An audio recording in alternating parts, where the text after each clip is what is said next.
Salve, salve galera! Professor Sidney, Sidão, saudades de todos. Espero que vocês estejam bem, apesar da situação ser situação nova, diferente, difícil de enfrentar, mas acho que vai ser uma situação que vai trazer muitos aprendizados muito para além da matemática, história, física, aprendizados pessoais mesmo. Espero que os seus, assim como os meus, sejam grandes e de muito proveito.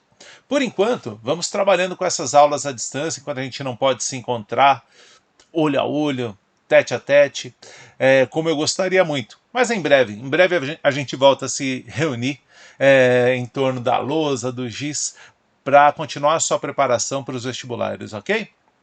Por enquanto, hoje, estou abraçando mais alunos aí, além dos meus habituais, para dar conta da Frente C e continuar o nosso curso. Estamos iniciando o curso de funções, um curso mega, mega importante. Não só por sua incidência nas provas, que é enorme, mas pela importância do que é discutido ali. Espero poder te ajudar a relembrar isso. Você começou a estudar funções lá no Fundamental 2 e foi até o final do seu ensino médio. E no nosso curso não é diferente. A gente está começando agora no caderno 2 e vai com o curso de funções até o final do caderno 6, e os cadernos 7 e 8 ainda remetem a funções em alguns momentos. O curso é longo, o curso é importante.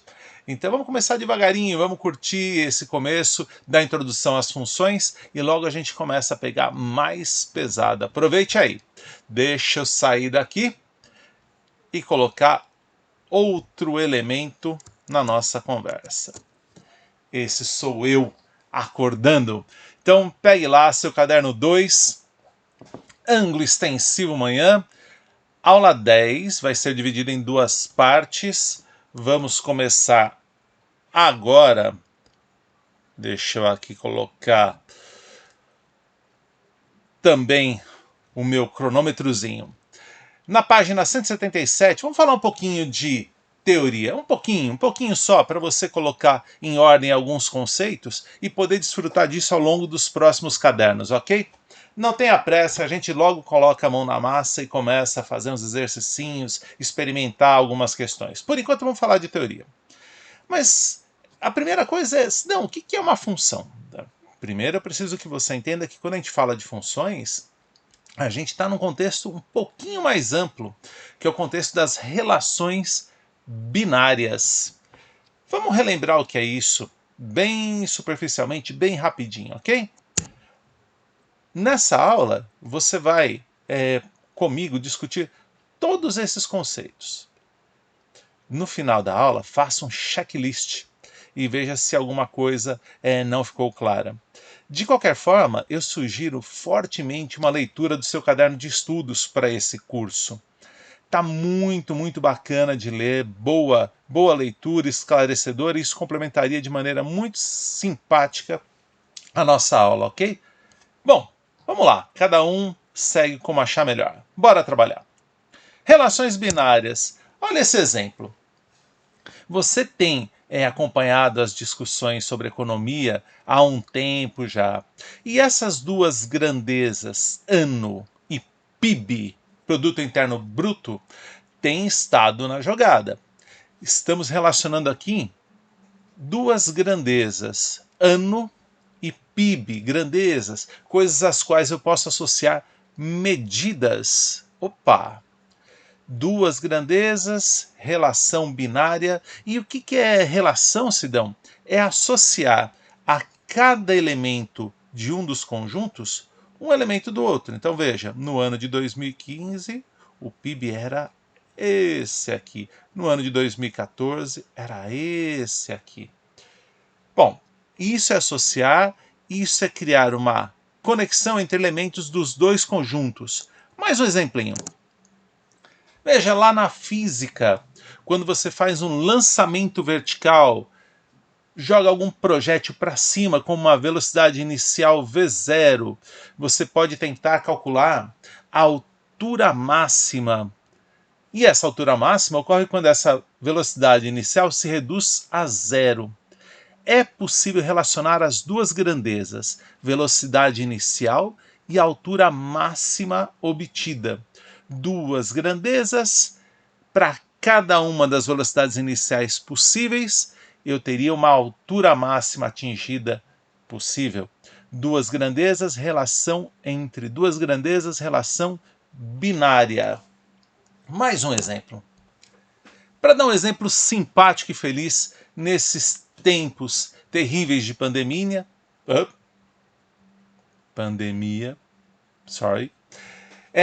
veja, imagine um hipotético país em que 4 semanas fossem observados os números de recuperados, pessoas que adoeceram e conseguiram sair ilesas. Olha só, imagina que lindo! Na primeira semana, o número de recuperados, 1.200 pacientes. Na segunda semana, outros 1.400. Não é cumulativo, não, outros 1.400. Na terceira semana, 1.700. Na quarta semana, 1.700 de novo.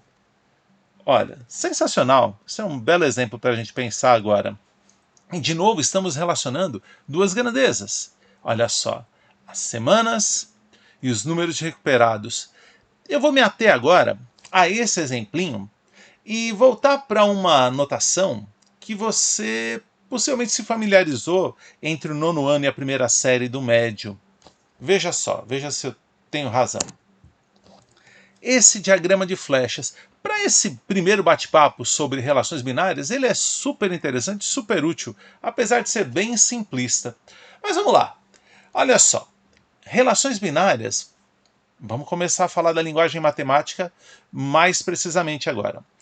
Envolvem sempre dois conjuntos. E note que eu estou relacionando os elementos desses conjuntos através de setinhas. No slide anterior, tínhamos uma tabela com duas colunas, cada uma das colunas representando medidas de um dos conjuntos associados, cada um deles, a uma das grandezas.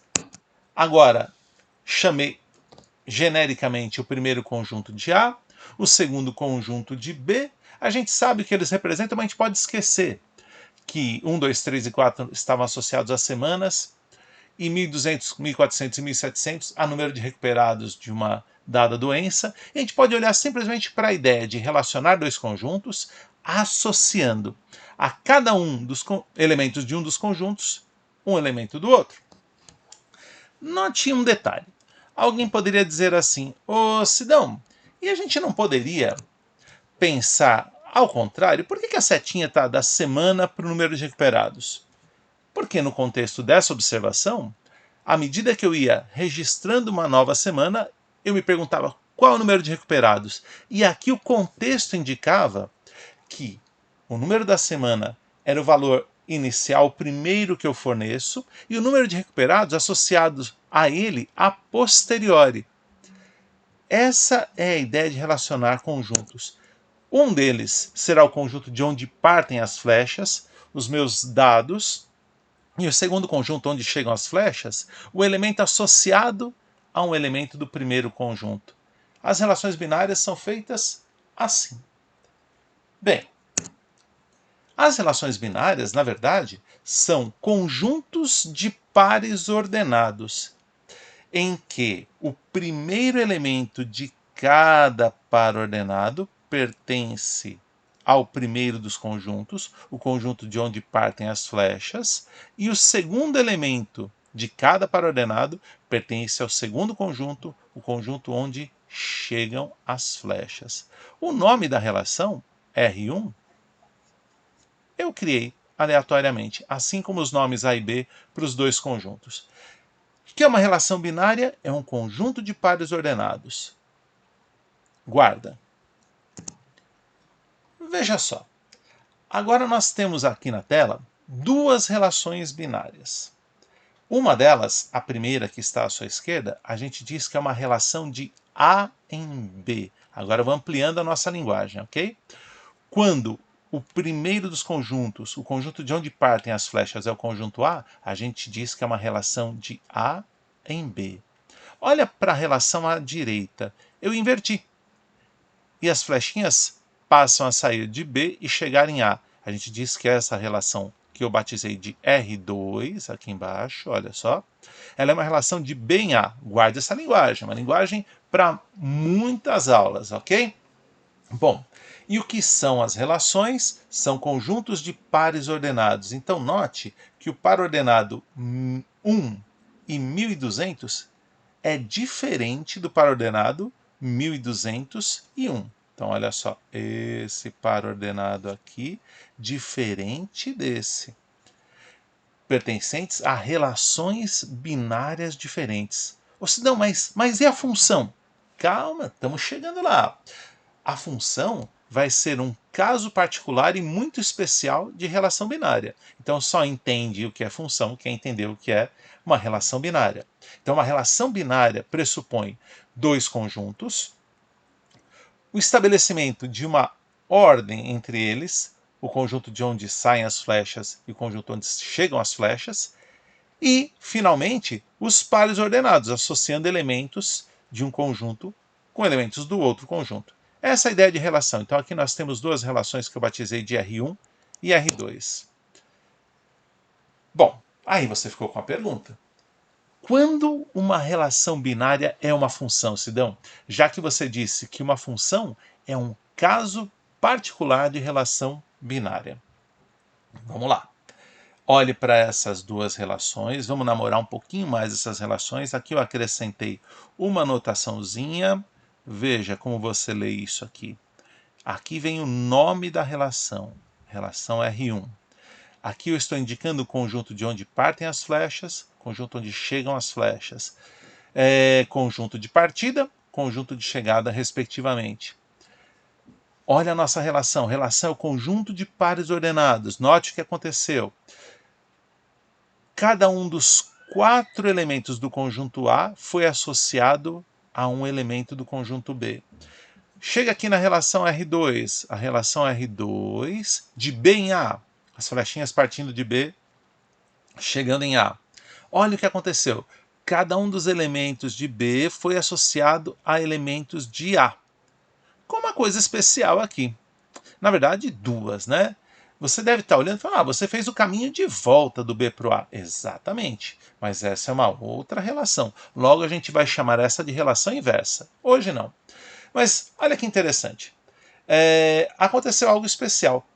O 1700, onde chegaram duas flechinhas na relação R1, quando eu faço o caminho de volta, dele saem duas flechinhas. Isso vai ser algo decisivo para a gente conversar sobre a qualidade chamada função, que é atribuída a algumas relações binárias, não a todas. Veja só, então. Uma relação binária de um conjunto C1 em, faltou aqui, C2, dois nomes arbitrários para conjuntos, é uma função de C1 em C2, as flechinhas partindo de C1, chegando em C2, C. A cada elemento de C1, que é o conjunto de onde partem as flechas, está associado um único elemento de C2, o conjunto onde chegam as flechas. Antes da gente voltar para aqueles dois exemplos, guarde uma ideia fundamental. A restrição recai, a observação maior recai sobre o conjunto C1, de onde partirão as flechas. É ali que eu vou olhar para decidir se uma relação binária é uma função ou não, ok? Olha aqueles nossos exemplos. Veja a relação R1. O nosso conjunto C1 aqui, conjunto de onde partem as flechas, é o A. É para ele que eu vou olhar. E a minha regra é, essa relação é função se a cada elemento do primeiro conjunto de partida está associado um único elemento do conjunto de chegada. Opa, aqui está associado um único, aqui está associado um único, aqui está associado a um único, aqui está associado a um único. Nenhum problema que os dois estejam associados ao mesmo. Essa primeira relação é uma função. Ei, Sidão, eu vi. Por que a outra não é? Dá uma olhada. Quando você faz a relação de B em A, O B é o conjunto de partida, então é para ele que eu olho para decidir se essa relação é uma função. Desse elemento, saiu uma flechinha, está associado um elemento do conjunto A, conjunto de chegada. Desse elemento, saiu uma flechinha, está associado um elemento do conjunto A, o conjunto de chegada dessa vez. Só que desse cara aqui, o 1700, saem duas flechinhas. Esse cara que eu destaquei é quem criou o problema. A relação R2 é uma relação binária, mas não ganha o status de função. Basicamente, a ideia é: função é uma relação binária com essa característica especial que destacamos aqui. Só é função a relação binária em que cada elemento do conjunto de partida está associado a um único elemento do conjunto de chegada. Veja se você é capaz, agora, de me dizer, para essas duas novas relações que eu criei aqui aleatoriamente, R3 e R4, olhe para cada uma delas e diga se elas são funções ou não. Se você preferir, pause o vídeo para pensar um pouquinho. Veja, a relação R3, conjunto de partida é o C, é uma relação R3 de C em D, e de cada elemento de C parte uma única flecha. A cada elemento de C está associado um único elemento de D. Não, mas não tem problema 2 terem escolhido 30? Não. Não tem problema o 18 não ter sido escolhido ou associado a ninguém? Não. Eu olho sempre para o conjunto de partida. Parece que essa é uma função. E a R4, veja lá, já deixei o zero bem destacado aqui, te dizendo o seguinte: esse cara criou um problema. Apesar de esse cara estar associado a um único, esse cara estar associado a um único, e esse cara estar associado ao único, para que uma relação binária seja função, a regra é: a cada elemento deve estar associado a um único elemento do conjunto de chegada. Se esse cara não está associado a ninguém, essa relação não é função. Veja, com esse bate-papo a gente conseguiu, espero, te situar um pouquinho em o que são relações binárias, com aqueles exemplos iniciais, e agora, aprofundando na linguagem mais abstrata matemática, dar conta de entender quando uma relação binária ganha o status especial de função. Não esqueça, as relações binárias e, portanto, as funções são sempre conjuntos de pares ordenados com medidas estabelecidas entre elementos de dois conjuntos. Muito bem. Agora, olha aqui. Dentro daquele segundo slide da nossa aula, em que eu disse, olhe para esses conceitos e veja se eles estão claros, aqui aparecem conceitos que enrolam um montão de gente. Veja só se acontece contigo. Domínio contra domínio e imagem de uma função. Vamos dar uma olhada rapidinho para essas duas relações, daqueles nossos exemplos, a relação R1 e a relação R3, que eram funções. No caso da primeira, da R1, note que todos os elementos do conjunto de partida estão associados a algum elemento do conjunto de chegada. E todos esses caras constituem um conjunto chamado domínio da função. Se não, então o A, que era o conjunto de partida, é o nosso domínio? Exatamente. Esse é o nosso domínio. Se não, sua letra costuma ser tão bonita, essa tá horrorosa. Essa mesa digitalizadora é o cão chupando manga. Mas eu vou pegar o jeito. Aqui embaixo, D de domínio da relação R1 é o conjunto cujos elementos são 1, 2, 3 e 4. Então veja, domínio é um conjunto. O conjunto dos elementos do conjunto de partida que estão associados a algum elemento do conjunto de chegada. Contradomínio de uma relação é o conjunto de chegada. É um nome extra, um nome novo para o conjunto de chegada. Vamos tentar aqui uma letra melhor. Contradomínio é um novo nome para o nosso conjunto de chegada. E imagem? Imagem indica quais elementos do contradomínio foram tomados como par estão associados a algum elemento do conjunto de partida, ou seja, do nosso domínio. Essa é a imagem. Não, mas a imagem coincidiu com o contradomínio? Isso não é regra. Olhe para a nossa relação R3. De novo, se ela é uma função, todos esses elementos do conjunto de partida estão associados a algum elemento no conjunto de chegada. Esses caras constituem o domínio da minha relação R3. É o próprio conjunto C. Está aqui embaixo. Domínio da relação R3 é o conjunto com elementos 10, 12, 31 e 40. Contradomínio, sempre o que a gente chamava antes de conjunto de chegada, onde chegam as flechas. E agora note, nessa relação, a imagem é um conjunto cujos elementos são o 13, o 24 e o 30, aqueles que estão associados a algum elemento do conjunto domínio, do conjunto de onde partem as flechas. Então vamos lá. Domínio contra domínio imagem são três conjuntos. O que eles pretendem indicar?